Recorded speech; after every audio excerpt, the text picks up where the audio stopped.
Bismillahirrahmanirrahim. Assalamualaikum warahmatullahi wabarakatuh. Kita lanjut penjelasan tentang pertemuan ke-6, yaitu kita akan membahas tentang al-'am dan al-khas. Baik, kita mulai dari pengertian al-'am. Al-'am, jadi ini ain ya, bukan hamzah tapi ain. Al-'am secara bahasa itu artinya umum. Lafaz yang memiliki pengertian umum terhadap semua yang termasuk dalam pengertian lafaz itu atau ucapan itu. Artinya, kata yang memberi pengertian umum meliputi segala sesuatu yang terkandung dalam kata itu dengan tidak terbatas. Bentuk-bentuk ucapan am ya. Itu yang pertama, kullu artinya setiap, jami' artinya seluruhnya. Kullu dan jami', kullu setiap, jami' seluruhnya. Nah, kedua kata ini mencakup seluruh satuan yang tidak terbatas. Kata jamak yang kedua ya. Yang kedua kata jamak atau plural yang disertai alif dan lam di awalnya. Yang ketiga kata benda tunggal yang dimakrifatkan dengan alif lam. Kata benda tunggal. Jadi bisa al-kitabu, jadi semua kitab, semua buku. Keempat, lafaz al-asma al-mausu seperti ma, alladzina, alladzi. Jadi kalau sedang membaca Al-Quran kita sering ada yang menyebutkan ayatnya disebutkan ma, alladzina, alladzi, itu adalah bentuk am. Kemudian lafaz asma asyar itu isim-isim isyarat. Seperti kata ma, man dan lain-lain ya. Itu menyebutkan isyarat, isim-isim isyarat. Isim itu artinya nama, nama-nama isyarat. Ma itu apa? Man siapa? Berarti kalau ada kata ma, apapun gitu. Kalau ada man, barang siapa, siapapun itu am. Kemudian isim nakirah. Dalam susunan kalimat nafi atau yang negatif seperti kata wala junaha. Nah, wala junaha. Kemudian ism mufrad yang ditakrifkan dengan alif lam. Atau lafaz jamak yang ditakrifkan dengan idhofah. Nah, itu tadi. Nanti kita masuk ke contoh aja biar lebih paham. Kemudian ism mausul. Ism mausul itu disambung. Nama-nama, ism-ism itu nama-nama. Seperti yang tadi, alladzi, alladzina, allati, allai, ya, itu jamak atau am. Kemudian isim-isim isyarat. Man, barang siapa, ma, apa saja, ayyuma, yang mana saja. Kaidah-kaidah lafaz am. Lafaz am yang dikehendaki keumumannya karena ada dalil atau indikasi yang menunjukkan tertutupnya kemungkinan adanya takhsis atau pengkhususan. Nih contohnya ya, wa ma min dabbatin fil ardi. Nah, yang dimaksud adalah seluruh jenis hewan melata. Wa ma min dabbatin. Dabbah hewan melata. Wa ma min. Wa ma seperti tadi, kalau ada ma berarti dia termasuk am.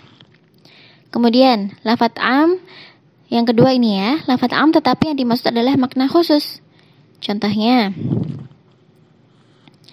makana li ahlil madinati wa man hawlahum minal a'rabi. Nih, tidaklah sepatutnya bagi penduduk Madinah dan orang-orang Arab Badui yang berdiam di sekitar mereka tidak turut menyertai Rasulullah, dan tidak patut pula lebih mencintai diri mereka daripada mencintai diri Rasulullah.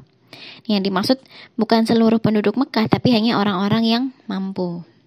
Kemudian, amun makhsus, am yang menerima pengkhususan. Nih, am atau umum yang tidak disertai qarinah atau pendamping yang tidak mungkin dikhususkan, dan tidak ada pula pendamping yang meniadakan. Kita masuk ke contoh saja ya. Wal mutallaqatu yatarabbasna bi anfusihinna thalathata qura'in.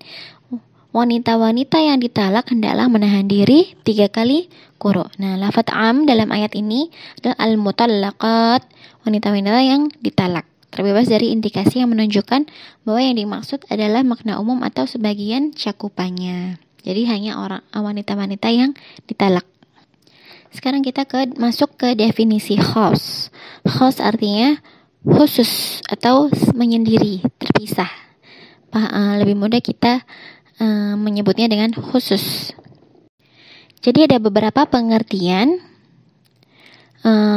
Khos menunjukkan individu tertentu, misalnya nama orang, Zaid, Burhan, dan lain-lain. Atau menunjukkan satu macam, laki-laki, perempuan, hewan gitu.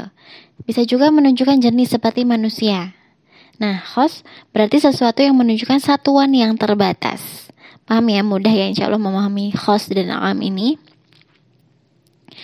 Kemudian kita masuk ke macam-macam khosnya. Yang pertama muttasil atau yang bersambung. Ada beberapa macam khos muttasil ini. Yang pertama istisna, yaitu kata illa, pengecualian. Illa artinya kecuali. Kemudian syarat. Ketiga sifat.